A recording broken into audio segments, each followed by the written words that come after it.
What's good, Ivy Nation? Welcome to another edition of the Irish Breakdown Podcast. I'm Vince D'Addario. That's Brian Driscoll, and we are primed to talk some Notre Dame football with you today.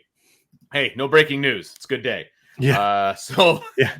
Well, and you know we're getting closer to the season, Vince, because my request to come on shows always grows. I got a text from Cole Kubelik last night, a former Auburn offensive lineman, used to work at ESPN. So I went on his show this morning. Going to be on Bill King tomorrow. So that's just, you're getting close to football season when that starts happening too, man. So right. Went on with Mark Rogers, the voice of college football, went on his show the other night. So yeah, man, it's that time of year, dude. It's an interesting time of year. You've got a lot of prognosticators out there, shooting their shot and trying to figure out if they know what's going on. And it's just, it's comical to find out how little some people know about certain things. But I digress. But I'll say this: there's a lot more external excitement about Notre Dame this year than I've seen in a long time. As well, there should be. I think this team's going to be really good. Yeah. Again, they got a lot to prove, sure, which we've talked about and we'll continue to talk about. But there's a lot of people trying to jump on the bandwagon a little bit when it comes to this Notre Dame team. We'll see if that continues, right? Sure. And week one's going to tell us a whole lot. But yes, sir. This team's got a lot of growing to do and a lot of growth that needs to happen, and certain positions need to step up. Linebackers got to play well this year. We're going to talk about them in part 2, 3, and 4 of today's show. Part 1, offensive tackle is a big question mark now. We're going to talk about that in our practice report, which is going to be part 1. But man, it's just that time of year, Vince, where it's out there today. It's just like, man, it's football season, dude. Like we're out here, it's football season. And, we're out there dodging rain, having a good time out at practice, and trying to glean as much as we possibly can from the 5 periods that we had access to. And so that's kind of where we're going to start things off, Brian. We had access this morning to the first part of practice. And of course, the majority of the eyes were on the offensive line and kind of what that looked like today. And this is probably day 2 of the post-injury to Charles Jagusah. Day 3. Is it day 3? Okay. On Sundays. Okay. So day 3 is the third practice. And so we, got an idea of what they're attempting to do, at least off the bat. And so we want to talk about that. And then we've also got some observations from quarterback and some running back stuff. And I want to let's talk about the defense first, Brian. Let's kind of get that kind of not out of the way, but there wasn't a whole lot to see defensively today, Brian. They were doing a lot of recognition. I call it just play rec. But play recognition. So what that means is, it's funny. I looked over at one point and I saw Marcus Freeman with some of the specialists. I'm like, wow, what's he doing with the specialists? That's kind of cool. And then I realized they were just dummy O for the defense. And they were basically lining up in various formations and doing shifts and some motions and things like that. And the defense was just reacting to what they were seeing. So working on eye discipline, working on coming downhill if you're a safety, working on shifting over if they shift their formation, things like that. And it was at best at quarter speed. I mean, it was a mental 5 periods for the defense as we were there. I'm sure they ramped it up after we left, but while we were there, it was more of mental reps for the defense. They've done a lot of that the last 2 years under Al Golden. Yeah. They do a lot of let's talk through it, walk through it, show it. Mm-hmm. And then we'll speed it up when we get to 7-on-7 and team and things like that. So that's not my understanding is they just do that when we're there. Although Al Golden is one of those real paranoid coaches where he doesn't want to give you anything. Right. And I don't say that as an insult. I mean, I get it. Some coaches are that way. Yeah. He even said in the press conference the other day he was in, they asked him about something. He goes, I don't really want to give you guys a lot. I'm like, what do you think you could possibly give us that's going to make Texas A&M be like, now we know how to go at Notre Dame? Right. You really think anyone in this room is asking you that in-depth of a question that you can't, but that's just how coaches are, man. It's it's funny and it's not an insult. I actually do find it funny. It's just they're a very paranoid group of people. You and I know that. I was probably more paranoid when I was a coach than I am now. But, they've always done that when we're there, at least. And I don't think it's just when we're there. It's he wants, because it's one thing to do it on a board. It's another thing to get out there and see it and he doesn't want their first time to go through something to be a live rep.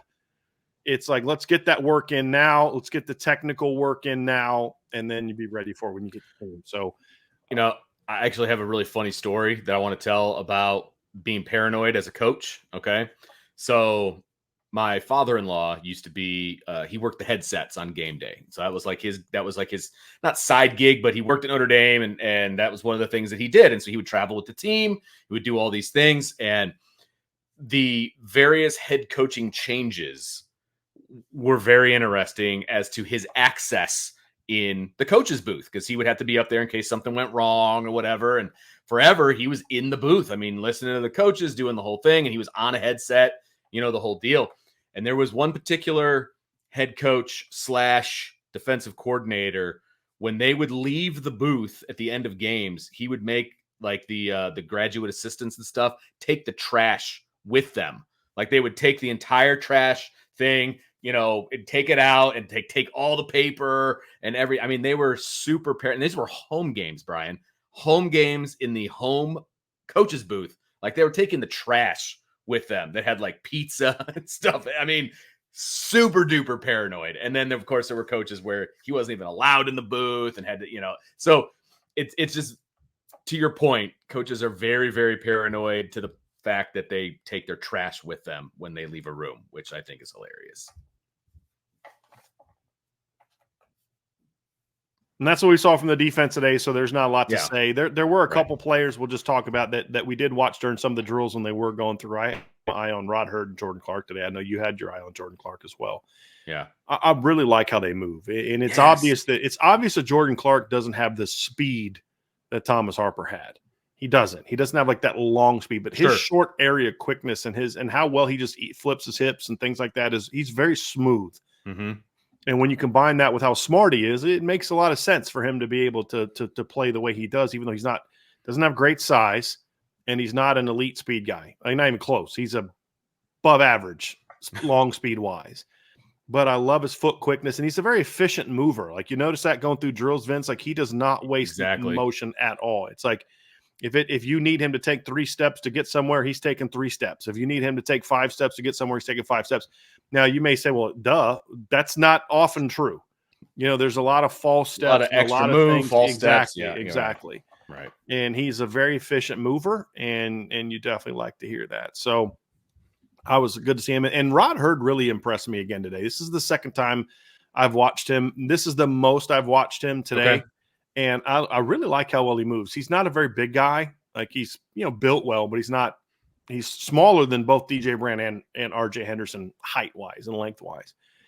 But man, he's a really easy mover. Like you can also tell, like 2 things you notice when you watch Rod Hurd compared to the safeties from last year. A, not nearly as long as the 2 guys they had last year. B, he's far more athletic than those guys are, at least from a smoothing standpoint. Yeah, he does not have the downhill speed that Ramon Henderson had, but Ramon never played that fast because he didn't know where he was going half the time. And DJ always knew where he was going. He just couldn't always get there the way he needed to, right? They were if you could have put Ramon Henderson and DJ Brown into like one player, that'd have been a heck of a player. Right. Take Ramon's speed and athleticism and DJ's mind for the game and smarts and football IQ, that'd been a heck of a player. Well, Rod Hurd kind of has some of that. He's a more athletic player than DJ Brown, but he's very smart. I mean, just kind of watching him and Xavier Watts during some of those read and react periods where they're just communicating. I mean, they look like they've been playing together for a couple of years. Absolutely. Xavier Watts looks like he's on a different level. I mean, as far as from a mentality standpoint, he just looks, you watch him move around in practice and how he communicates with people. And I'm not saying that he didn't do this last year, but it just seems more effortless this year. I mean, he just seems more in control, more of a leadership position. I mean, you could just see how a guy carries himself, right? I mean, he didn't get more athletic from last year to this year. He just looks more relaxed and just more smooth, I guess is the best way to put it. And that comes with being comfortable, and it comes with knowing what you're supposed to be doing on a rep-to-rep basis, whether it's a drill or whether it's team or whether it's whatever. He just looks that much smoother to me this year and more. Nothing looks forced. How about that? Nothing looks forced this year with Xavier Watts. And again, he looked good last year, He had a great year. But this year, it just looks like, hey, man, this is my team now. Like, I'm in control. This is my side of the ball. And, if you want to know what's going on, come to me. I got you. But he's just directing traffic, and he just looks smoother to me. So that's twice. That's the only takeaways that I really had from the defense today. Yeah. Other than just stuff we've already said. Hey, Bryce Young looks like $1 million and Josh Burnham looked great. I mean, stuff like that. There's nothing new there that we haven't already talked about. So when people say, why don't you talk more about the defense? Honestly, that's a big reason why we don't often talk about the defense from practices, because there's not a whole lot to report. Yeah. Once you get past this is how everybody looks, mm-hmm. Physically looks and the shape they're in, I don't know what else you want me to tell you. Yes, right. Greg Bowen and Kingston Viliamasa look really good going through half-speed drills. Right. I don't know what you can tell me. Right. Tell you. So, but a lot of the other stuff, man, again, is on the offensive side of the ball, and that's where we can kind of focus next. So obviously, the focus and attention by most people today was the offensive line and kind of how they are responding to the news that we got about 24 hours ago that Charles Jagusah is going to be out for the season. With that torn pectoral muscle and all of that. And so, how is Notre Dame going to respond, at least early on? And what was that going to look like? Well, Bryan, we got our answer, at least early on. Again, this is day 3, I think, overall of them knowing what was going on and having to adapt and adjust. But it was one of the scenarios that we laid out, right? They left Emil Wagner on the right side, and they had Tosh Baker running with the ones on the left side. And that was primarily what we saw. We did see for a couple of reps, they had Tai Chan in at left tackle as well with the ones. And then I believe I saw Anthony Knapp. He was running primarily with the 2s at left tackle. Yeah. So, and then for those that are curious, Gerby Lambert was running with the 3s at right tackle. So, yeah, I don't make too much of it. It's right. Only a couple days after this whole thing happened. Exactly. And we only saw the certain drills. Like we saw, like the way it works is again, like day 1, we saw Pat Coogan getting all the first team reps at left guard. Well, that was a problem. Well, then day 2, Rocco Spindler got all the first team reps at left guard. So like people shouldn't overreact to what we're reporting, what we saw today, because we don't know what they did yesterday, right. And we don't know what they're going to do tomorrow. Exactly. And we don't even know what they did in team. Right. For all we know, they may flip it, and they may say, "Hey, look, we don't want to show these people that Emil's going to be a left tackle." I mean, good point. We're trying to, we're just that's how. Again, we just got done talking about how coaches want to keep things close to the vest because they don't want to get out to their opponents. But from what I was told yesterday from a good source about this situation is they're going to be trying a lot of different things. Mm-hmm. You can't try them all in one day. Exactly. You go out in a practice, and today you're going to work Tosh and and Ty for a couple days, and then maybe later in the week Emil gets some opportunities. I don't know, but we mentioned this yesterday. There was an option that they could say, "Hey, look, we're only going to mess up one position and move Tosh over there." Now, can Tosh handle left tackle? Yeah. It's a legitimate question. If he can play that position and play it well enough for this offensive line to be good enough for this team to win a bunch of games this year, so. It's a question mark at this point in time, but I think that there's an overreaction to it in the chat and on the message boards. Oh, I'm sure they would be foolish not to at least see how Tosh does and see how Tai Chan does, because here's the deal. Again, the thought process behind giving this a shot first, and there's a reason that we mentioned it, is if we can maybe Tai Chan's a much more comfortable playing left-handed than he is right-handed, or maybe Tosh Baker's more comfortable playing left. No, I didn't mean to say Tai Chan. I meant to say Tosh Baker, because I've never seen anything from Tai Chan that makes me think he could be a guy for this position. That one I just didn't understand at all. Agreed. But with Tosh Baker, maybe he plays better left-handed. Maybe he's quicker out of a left-handed stance than he is a right-handed stance. I mean, there's a lot of things that you could talk about. Tosh Baker's also not as bad as some of the people in the chat make him out to be. We did see him play a game last year, and he played fine. So. But if you move him there and he can handle it, unless he can play well, then your left guard, your center, your right guard, and your right tackle are all the same of what they've been all camp. That's the reason you give that a shot. And I can understand them making that's the first shot that you take is that right there. Is let's see what Tosh can do over at left tackle. Let's see if he can handle that. Because then if he can handle it, then we're only having to adjust at left tackle Everything else is the same. If you have to move Emil over there, then now you're altering 2 positions from where they were the first day of fall camp. Now you don't have your number 1 right tackle. So clearly the guy you thought was better at right tackle is not there anymore. And so that position takes a step back. And you're also taking a step back at left tackle, because if they thought Emil Wagner was a better left tackle than Charles Jagusah, they'd have put Emil Wagner at left tackle. Exactly. You know, and like if Notre Dame had, like, let's just say hypothetically that Joe Alt and Blake Fisher both came back, Charles Jagusah would likely be playing left guard to battle with Pat Coogan and Rocco Spindler. Not because that he can't play left tackle. The point is they were going to find a home for Charles Jagusah this offseason. Like, they were going to let him compete somewhere. Sure. And because they think the world of him. And if they thought that Emil Wagner was that guy and they didn't think Charles Jagusah could play left tackle, they would have put Emil over at left tackle in the spring, and they would let Charles Jagusah battle for the left guard job, just like they're letting Sullivan Absher do, who the staff is also very high on. So again, for this day, this is what we saw. We saw Tosh playing left tackle, and we saw Emil staying at right tackle. So again, you're not going to move everybody over there in the same day. You're just right. That's not how it works. That may make people in a podcast chat feel better, or on a message board feel better. But as a football coach, that's not practical. Let's see what this guy can do for a couple days. Let's give this guy some reps over there for a couple days, and then we kind of cycle through it. And that's how you figure it out. You don't just throw 5 guys over there in one day and say, okay, well, let's see who looks the best today. They're going to try different guys out.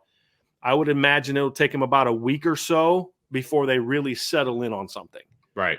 And then hopefully try to get that going. So when's our next practice availability, Vince? It's this Saturday, right? Saturday, yeah. And is that the last one? There's one more in the next weekend, right? Or the next week? It's the next week. It's not on the weekend. I wish it was, because anyway, I'm not going to get into it. We'll see. We'll see kind of what it looks like then. But that's at least what we saw today. And, a lot goes into these decisions as far as who's going to end up winning the job too, right? It's not only who is the best person for the position, but, and that's the be all end all, right? But it's also who plays the best with whoever wins the left guard spot too. I mean, that's part of it. You want continuity between those 2 guys, right? And so I'm not saying if one guy wins the left guard spot, then this specific guy wins the left tackle spot, but it's just another thing to kind of check off as you're going through and trying to figure out who's going to win that job. And so, we don't know who has won the left guard job yet. We don't know the answer to that. And so that's a question mark that's in the air. And again, we're just reporting what we saw in the first 5 periods of practice. That's literally 25 minutes of practice. They didn't do anything against the defense. They didn't do any, straight up team stuff. And so who knows what changed when we walked out the door, or if anything changed, or what it's going to look like tomorrow, for example. And like you said, there's going to be another probably 3 or 4 practices between now and the next time that we get to see this team. And so, everybody needs to refrain from jumping off the ledge at this point. Let the coaches go through the process of figuring it out, and whatever decision that they make, once they make that decision, don't worry, we're going to have opinions about whatever decision that is. Yes. Right. But I'm just not, Vince, we're not going to stand here. Exactly. And it would be good. It would be good TV, so to speak. People would like it. People who think that's a horrible thing to put Tosh Baker. If we just came out here and fed red meat to the rabid dogs, right. But again, it may not end up being a good thing. Right. I don't know the answer to that right now. Right. And what I mean, and there's nothing we saw today that makes me think he can do it or can't. I mean, absolutely. That's the thing, is we can't evaluate that because of what we saw from them in practice. I mean, there's some things I saw that I put in my practice report. There's things that I wish Joe Rudolph would do a better job of focusing on and emphasizing in practice. And we'll see if, how that kind of goes. But, I look at it and say, Vince, we'll see if he can handle the job. I don't know if he can handle the job. He's going to get a shot to do it. I would imagine Emil will get a shot to do it. But, again, are you willing to impact one position or 2? That's the question mark. And if you know that you've got a guy somewhere, okay, maybe you can feel that you can protect Tosh Baker to the right as opposed to Emil to the left. Again, that's not always how it works. You may say, hey, look, with how we like to set protections, we would like to slide more to the left. So putting our Tosh to the left and hit, there's a lot of different ways to look at it. I'm not saying this is a good decision, bad decision. The only thing that I would say today, unless Ty Chan just completely changed who he is from the spring, I don't know how that's really worthy of time or reps, unless he completely changes from who he was. Because when I watched Ty Chan, I didn't see a guy that moved anywhere close to good enough. Like Tosh Baker moves better than I think some people in this chat give him credit for. I think that we have people who only watch the bad plays of an offensive lineman and say, well, that's this. But like, he's better than Ty Chan, a lot better than Ty Chan. Yeah, it's not close. And we know a lot more about Tosh Baker than we know about Emil Wagner. That's the reality too. Part of the reason that people are down on Tosh Baker is because he's been here so long, and there's a lot more of a body of evidence where Emil is still a little bit of that unknown. We haven't seen him start a game. We haven't seen him give up a sack in that type of situation. So I think people just need to take a deep breath. Let's let it play out a little bit. Exactly. And just evaluate it as we go through it. Yeah. And all hope that, hey, we hope that they make the right decision. That's what we can all hope for. But I think the first practice that we got to see for 5 periods, not knowing at all what they did for the next hour after we left, it's just like, let's just see if it's the same way that it is next Saturday and it's the same way that it is the week after that, and Tosh doesn't look any better, then we'll have that conversation. Sure, we'll have that conversation. Yeah, 100%. But we've got to at least give these coaches an opportunity to make a decision, because I mean, that's just how you can't just rush a decision like this. We're not the people that say trust the coaches. That's not us. No. What I'm saying is simply, you're going to need more than 5 periods of a practice to be able to say what they are doing is or is not right or wrong. Because again, it's a very early in the process, and I fully expect multiple guys to get opportunities over there, and they're going to see who's going to play.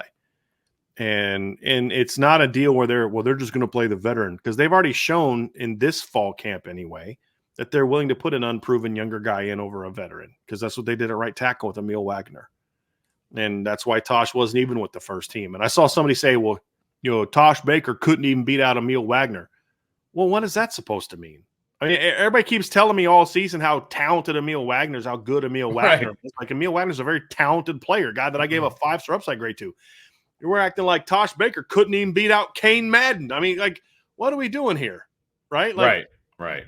These are all talented players, and Emil is more talented than Tosh. I have some concerns about Tosh as a pass blocker. I've expressed them, but let's just pump the brakes a little bit on the woe is us, and this is what they're going to do.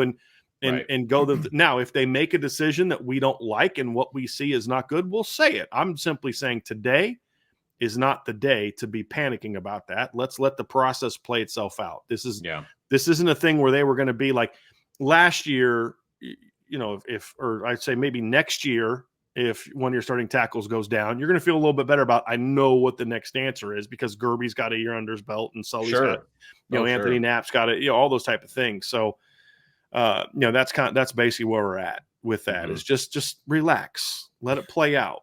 Right. Like somebody in the chat says, so no opinions unless you agree with them. I'm not telling you that there's no, I've given you no opinion to agree or disagree with. What I'm saying is, having an emotional breakdown after one practice is not the answer to this, right? I'm just saying, relax. Let's see how it plays out first. Then we can talk about the rightness or wrongness of the decision. That's all I'm saying, because there's people kind of losing it.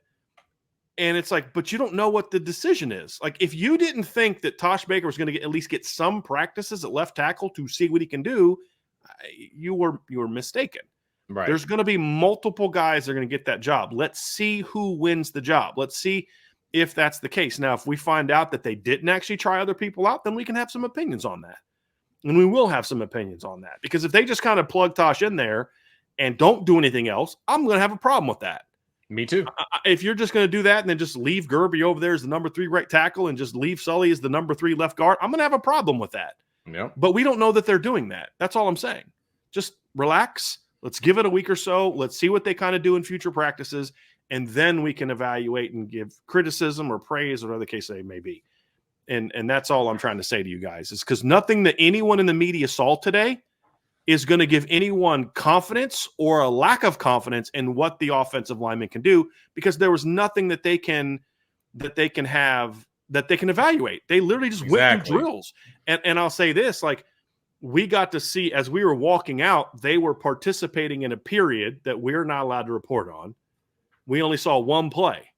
That was a pretty good freaking play for the offense, and I'll just leave it at that, right? But that's one play. I mean, I could use that as like the one play, and they went for a long touchdown. Like, that would be like, dude, you're basing that off one play. How do you know that when you guys walked out, the next 3 plays they give up tackle? Exactly. It's funny because I only saw one play of that period as I was walking out, and it was the exact opposite. It was a really good play for the defense. So it's funny that you saw something different than I did too. Yeah. So, again, you can't take it one play at a time. Like, you can't make all these massive assumptions based on one thing. And I also want to add, if anybody has been with Irish Breakdown for any extended period of time, has anybody ever thought that Brian or I or Sean or anybody else like withholds our opinion? Like, we're going to give you our opinion once there's an opinion to give. Don't worry. Like, we're not shy about giving our opinion. Right. We're just allowing the coaches to make a decision, and then we'll say whether we agree or disagree with it. And we made that mistake, not you, but Sean and I, especially me, on the first practice, because Pat Coogan got all the number 1 reps at left guard, and they had Rocco at right guard. And I assumed battle over. Yeah, right. Mistake. And I criticized them for it. And then the very next practice we were at the next day, it was completely flipped. They had a plan. I reacted to what I saw from one practice. Right. And you needed to kind of, okay, let's see how it plays out. Sure. And that's all I'm saying. Now, that's a good point. They may still end up making the decision that I don't like. And I promise you, we'll tell you about it. I'll tell you about it. Don't worry. I'm just simply saying, like, take a deep breath. Right. And let's let this play out a little bit. And so, no, we're not telling anyone that they can't have a certain opinion. We've literally told no one you are not allowed to have that opinion. We're simply saying it's probably not advised to be that strong. And I would say that also to the people that are like, no, Tosh is going to be fine. You don't know that either, right? You haven't seen him. The last time we saw Tosh Baker playing left tackle, it did not go well. And that was back in 2021. So I'm saying, relax, people, and let's let it play out. Then we can, when we have more data and we have a better idea of what they're doing, then we can have an opinion on it, because it is an important decision for them to make, Vince. They got to get this right. Oh, yeah. Because if they don't get this right, the offensive line is going to have a hard time being what it needs to be this season. So there is a lot at stake. I will absolutely say that. There's a lot at stake. And I'm not saying they're going to make the right decision. I'm just saying we don't know if they are or not today based on what we saw. That's all I'm saying. We need to let the process play out. Right. But it does suck that we're even here, having the conversation, because I just would rather not. I would rather not. That's basically where I'm at. So real quick, couple things too. Quarterback, Vince, obviously we saw them working on some different route combinations today, including a route that Notre Dame fans are going to see run a lot this season. And there's actually a breakdown of this particular play on the message board, which we've talked a lot about. But quarterbacks were fine. They look good. No CJ Carr today at practice, by the way. A little throwaway there. CJ was sick. He's got an illness. He didn't practice, kind of like what happened with Steve Angeli in the spring when he missed a practice because of an illness. They're a lot more, stay at home than they used to be on that stuff. Which is, whatever. It is what it is. I don't have an opinion on it. It's like when COVID hit, my wife was like, they're telling people that have COVID not to go out. I'm like, shouldn't that have always been the case though? Like, whenever I was sick, I wouldn't go to church or something. You know what I mean? Right. Or go out to a restaurant if I had the flu or anything else. So that they're doing a lot more of that now, because that's how you get stuff running through the locker room, and you get your whole team sick for a week. So they keep, which again makes sense, but.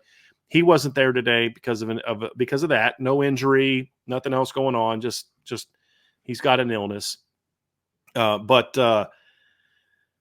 I look at it, Vince, and not a ton to gather from the quarterbacks today, other than they're getting sharper. I will say this: I did notice today Riley Leonard's command is growing every day.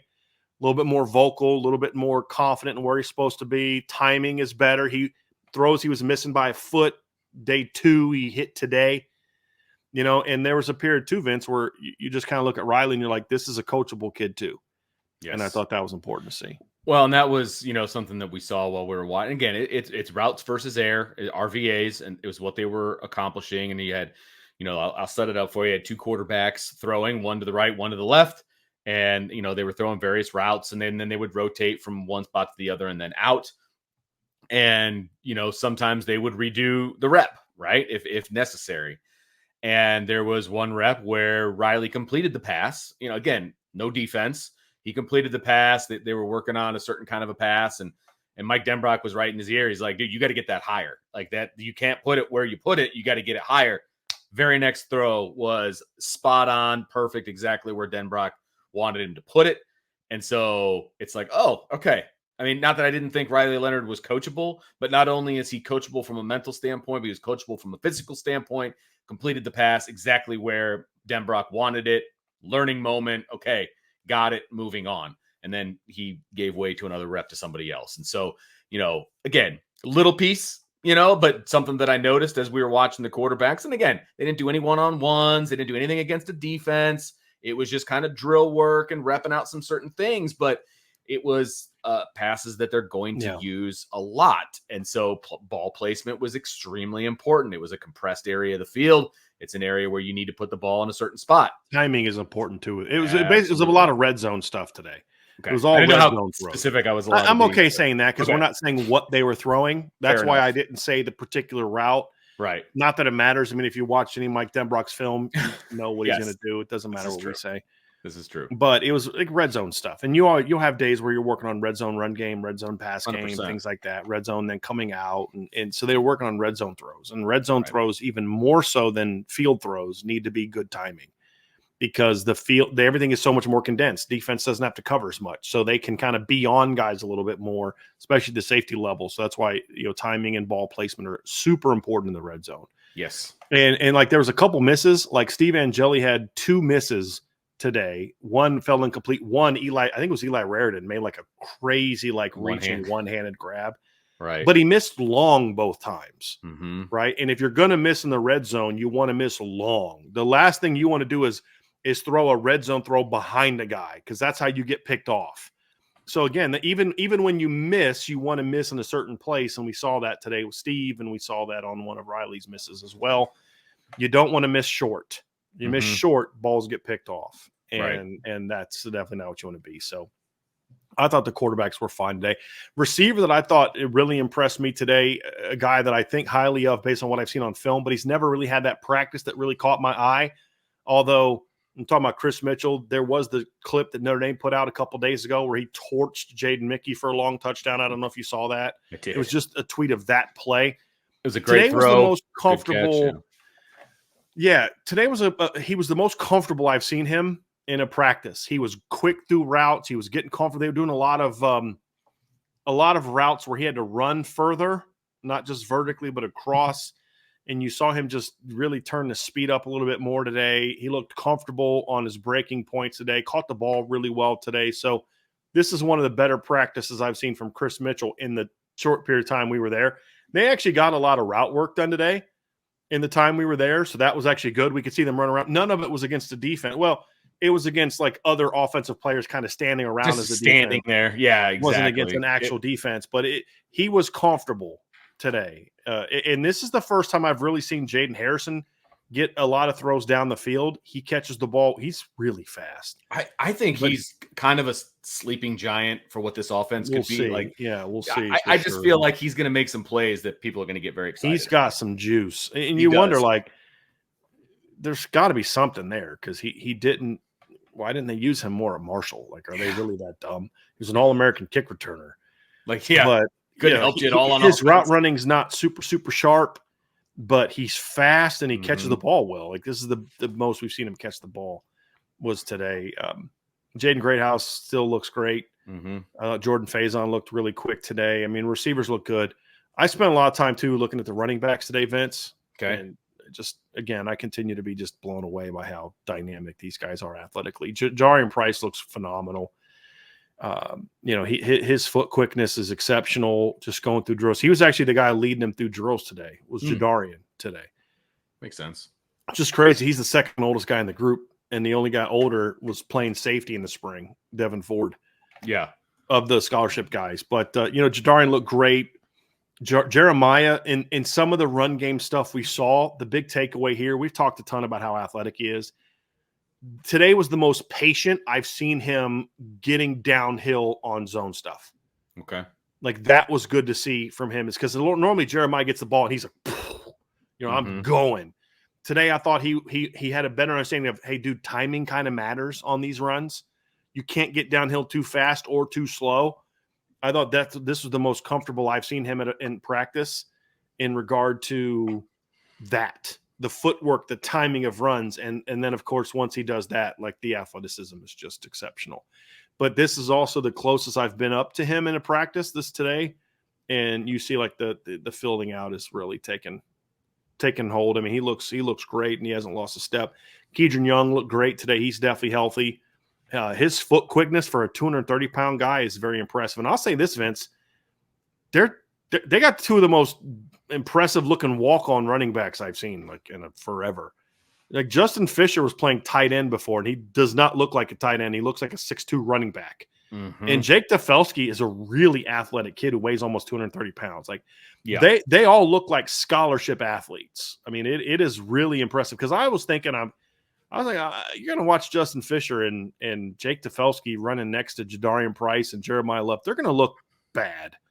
And you're like, nope, no, they belong. They look like they belong. They do. Right. Yeah, they do. I mean, we're not saying that they're first or second string.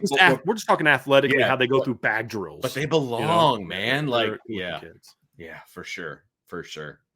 And that's where's that going to help Notre Dame? Is that going to help them running back? No. Is it going to help them on special teams? Yeah. Yeah, when you've got kids like that, they're both over 220 pounds right. and moving like that. So you talk about being on the coverage teams and the return teams and things like that. Those are guys that are going to help you a lot in those areas. Yep. So, and I was worried that Justin Fisher was going to have to lose a bunch of weight to go play running back. He looks just as thick now as, a little bit more streamlined, but just, overall size-wise, he looks as big as he was when he was playing tight end. Yeah. Yeah. He's an athletic kid.